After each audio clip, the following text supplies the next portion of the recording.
I lived in a remote town of Texas. My mum worked in a 24/7 retail store and had to do various night shifts to manage expenses. Over those nights, I used to be home alone and mostly watch TV till I felt sleepy. One such night, after watching a show, I went to the kitchen to fetch myself a snack. As I bent down in the refrigerator, I noticed that my Coke bottle wasn't there. This was strange as I saw it there last time when Mum was leaving, wondering I might have made it up in my mind.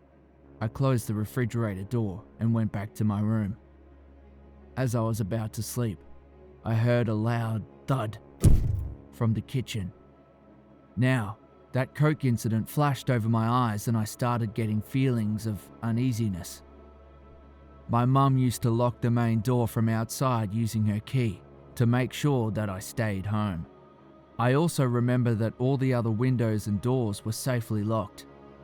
So, shaking off all the thoughts of someone breaking in, I decided to inspect the kitchen and make sure that I was safe. I took my baseball bat out and started going towards the kitchen. As I was about to enter the kitchen, I heard a man whispering something angrily. He was talking to someone and asking him to help this man go somewhere. My heart started racing like hell and I peeked through the door to see who was there. I saw a tall, muscular man talking to someone in a cell phone and searching something inside my refrigerator. I went blank. The only thing I remember next is that I ran back to my room, slammed the door shut and locked it. I threw my bed, my closet, and whatever I could put my hands on against the door and called 911. I told them that someone is there in my house and I'm home alone. The officer told me to stay in my room and they'll be there within 5 minutes. Suddenly, someone was madly banging on my door. I was terrified like hell and I was praying that the door didn't break. The guy was shouting angrily and trying to break through. All I could do was hold my bed with all my strength to keep it in place. After the longest 5 minutes of my life, I heard the beautiful sound of the police siren. They broke inside the house and caught that guy. Finally, I opened my door to see the guy pressed against the wall by 2 policemen, and I ran downstairs. Later, it was told to us that the guy broke out of prison a week ago and was staying in our basement. We never really used our basement, and he broke in via a window. This incident was the worst nightmare of my life and I want to forget it. But the sound of that guy beating up my door still haunts me.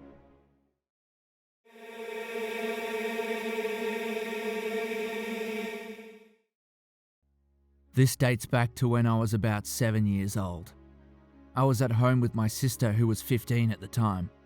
We grew up in a small Texas town where everybody knew everybody. We were home alone and my folks let my sister babysit me that night. Anyway, as it got dark, we were in the common room since that is where the TV was. We were watching a thriller show where a man kills his wife and was roaming around the house with a gun to shoot the children too.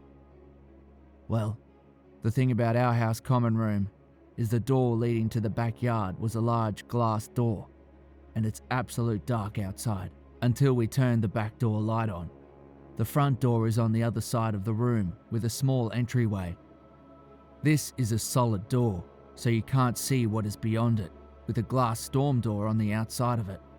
About 45 minutes into the show, they are talking about the ongoing manhunt for this crazy guy and bam, bam, bam, bam, bam, bam! Front door bangs like crazy. We jumped in panic. Dead silence now. The only lights on in the house are in the kitchen down the hall from the common room we were in, and the light from the TV. As no further sound came, we started to think that something on the porch had simply blown against the door. This was West Texas, crazy strong winds out that way. Well, a minute or two of silence and us holding each other post-adrenaline overdose passes. Just when we're about to declare everything is safe, we hear the storm door on the outside of our front door close. Damn. Someone had to have opened that door to be able to bang on the front door like that. We were both frozen in the middle of the room where we had been watching TV. My sister crawls over to the TV and turns it off. Now it is just us in a room dimly lit by the kitchen light down the hall. I don't remember how much time passed with me frozen and my sister still crouched by the TV, but we kept making eye contact, then looking at the front door. I remember this part vividly. I was on my knees sitting on my feet, and I turned around to look at the back wall of windows and glass door. I saw the back doorknob turn. It was locked on the knob, but not the deadbolt. It rattled slightly as if someone is gently trying the handle. Neither of us make a sound, just held our breath. Then, bam, bam, bam, bam, bam, bam, loud as hell. Someone was trying to force the door open, just jerking it back and forth. The whole wall of windows is vibrating violently, and I can see my reflection in the glass window go fuzzy, then clear, then fuzzy again. I was still frozen on the floor when my sister got up and basically dragged me into her bedroom, slams the door, throws her mattress and anything she can in front of her door. Thankfully, she had remembered the phone. We still had to direct dial the sheriff there, and in her panic, she didn't remember the number. She just hit redial on the phone. It was one of her friends, and she tells them in broken gasps that someone is trying to get into our house and they need to get out here right now. I was curled up on the floor and couldn't stop shaking.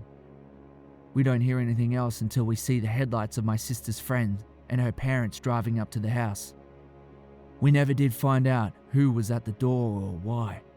There were no signs of anything happening, but a couple of scuff marks on the bottom of the back door, and we could not remember if they were there beforehand or not. Nothing like this happened to me or her since, but for damn sure, we never forget to lock that door after that.